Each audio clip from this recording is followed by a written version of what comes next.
hiçbir tuzağın, hiçbir kahpeliğin bizi fetih yolundan döndüremeyeceğini görecekler. İçimizde bir tane hain kalmasa dışarıdaki 1000 tane soysuzun gücü bizi yıkmaya yetmez. Şehitlerimizin her bir damla kanı bu toprakları perçinlememize vesile olacaktır. Tuzak kurarak bizi durdurmak isterler. Coşkun bir sel gibi onların üzerlerine akacak. Kanla gelen, kanla gider. Şimdi sıra düşmanın kellesini almaya geldi.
Sağ ol Ertuğrul.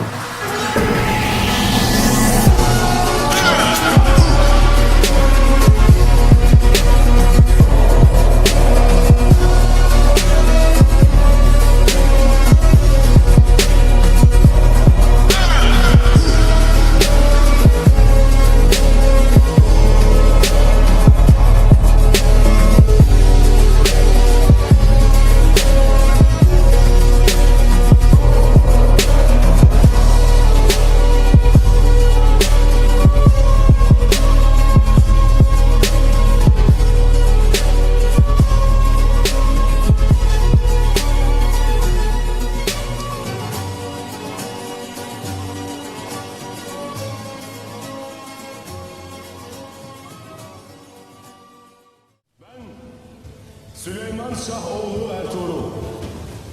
Bilinsin ki bu topraklarda zulüm ve korku ortadan kalkmış, yerine adalet gelmiştir. Kimseyi kimseden ayırt etmeyeceğiz. Gayrı hepimiz sulh içinde, huzur içinde yaşayacağız. Yurdumuzu, ticaretimizi adaletle güçlü kılacağız. Bu topraklardaki herkes inancında ve ibadetinde hürdür.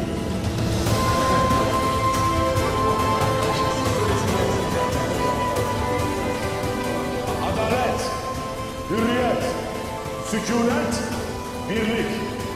İşte yasamız budur.